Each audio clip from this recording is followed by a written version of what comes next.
আমাৰ মধুপুৰ মণ্ডলৰ আমাৰ মণ্ডলৰ সভাপতিয়ে আৰু আমাৰ জিলাৰ সভাপতি মণ্ডলৰ সভাপতি আমাৰ নিৰ্বাচিত যিখিনি পঞ্চায়তৰ প্ৰতিনিধি আৰু আমাৰ বুথৰ যিখিনি সভাপতি বা অন্যান্য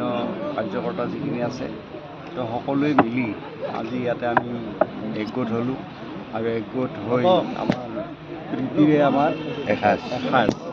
গতিকে এটা অনুষ্ঠান আমি কৰিলোঁ আৰু এই অনুষ্ঠানটো আমি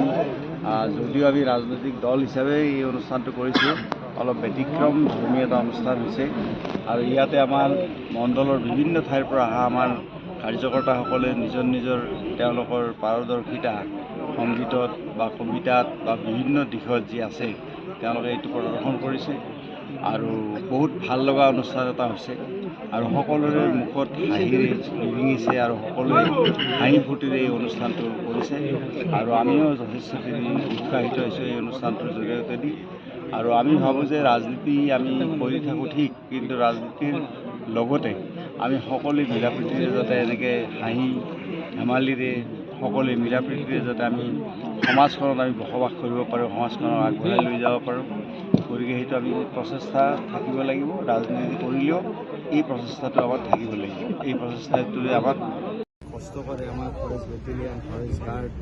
ফৰেষ্টাৰ আৰু অসম কাজিৰঙাত আমাৰ অসম পুলিচৰ কমাণ্ড ফ'ৰ্চ আছে আমাৰ ফৰেষ্টৰ কমাণ্ড ফ'ৰ্চ আছে গতিকে আমাৰ সকলোৱে মিলি এই যিটো প্ৰচেষ্টা ফৰেষ্ট গাৰ্ডলৈকে মানে প্ৰিন্সিপাল CCFৰ পৰা ফৰেষ্ট গাৰ্ডলৈকে সকলোৰে যিটো ফৰেষ্ট যিটো ফেমিলি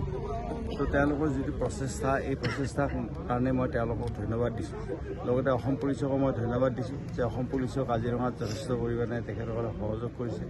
সহায় কৰিছে আৰু অন্যান্য নামেৰি হওক তাৰপিছত ওৰাং হওক তাৰপিছত আমাৰ মানস হওক ডিব্ৰু চৈখোৱা হওক আমাৰ আটাইকেইখন অভয়াৰণ্যত আৰু সকলোৱে ভালকৈ কাম কৰিছে গতিকে মই তেওঁলোকক ধন্যবাদ দিছোঁ আৰু আগন্তুক দিনতো যাতে এনেকৈ আমাৰ বন্যপ্ৰাণী সুৰক্ষিত হৈ থাকে তাৰ কাৰণে সকলোৱে যাতে কাম কৰি থাকে তাৰ কাৰণে আমি আহ্বান জনাইছোঁ লগতে আপোনালোককো আমি অনুৰোধ কৰিম যাতে আপোনাৰ সকলোৱে মানে এটা মানে পজিটিভ এটিটিউড লৈ যাতে আপোনালোকেও যাতে আমাক সহযোগ কৰে তাৰ কাৰণে আপোনালোকক আমি মানে আবেদন জনাম আৰু অসমৰ ৰাইজক আমি তেওঁলোকৰ আশীৰ্বাদ আৰু তেওঁলোকৰ সহায়ৰ কাৰণে আমি নিশ্চয় আবেদন জনাম গতিকে আগন্তুক দিনত আমি ভাবোঁ যে বন্যপ্ৰাণী সুৰক্ষিত কৰাৰ ক্ষেত্ৰত ফৰেষ্ট ডিপাৰ্টমেণ্টে যি ব্যৱস্থা বৰ্তমান লৈছে আগন্তুক দিনতো তেনেকুৱা ব্যৱস্থা গ্ৰহণ কৰিব আৰু কাজিৰঙাৰ কাৰণে আমাৰ ভাল খবৰ যে এইবাৰ এলিভেটেড কৰিডৰটো হ'ব তো এলিভেটেড যি কৰিডৰটো হৈ যোৱাৰ লগে লগে আমাৰ বন্যপ্ৰাণী প্ৰতি বছৰে আমাৰ বানপানীৰ সময়ত প্ৰায় 225টা মানে বন্যপ্ৰাণী মৃত্যু হয় আৰু ঠিক তেনেধৰণে আপোনাৰ গাড়ীৰ তীব্ৰ গতিত গাড়ী যে কাজিৰঙাৰ মাজেৰে যায় তাতো বহু সংখ্যক জীৱ মানে বন্যপ্ৰাণীৰ মৃত্যু হয় গতিকে এই মৃত্যু যাতে আৰু ভৱিষ্যতে নহয় তাৰ কাৰণে এই এলিভেটেড কৰিডৰটো হ'ব প্ৰায় 35 কিলোমিটাৰ দীঘল প্ৰায় 7,000 কোটি টকা খৰচ হ'ব ইয়াতে গতিকে মোদী ডাঙৰীয়া আমাৰ ভাৰতবৰ্ষৰ প্ৰধানমন্ত্ৰী তেখেতে এইটো মানে আধাৰশিলা স্থাপন কৰিব গতিকে এইটোৱে আমাৰ ডাঙৰ এটা কাম কৰিব এইটোৱে যে আমাৰ এতিয়া ওপৰেৰে আমাৰ গাড়ী যাব পাৰিব ওপৰেৰে গাড়ী গ'লে আমাৰ কাজিৰঙা দুই চাইডে কাজিৰঙা আছেতো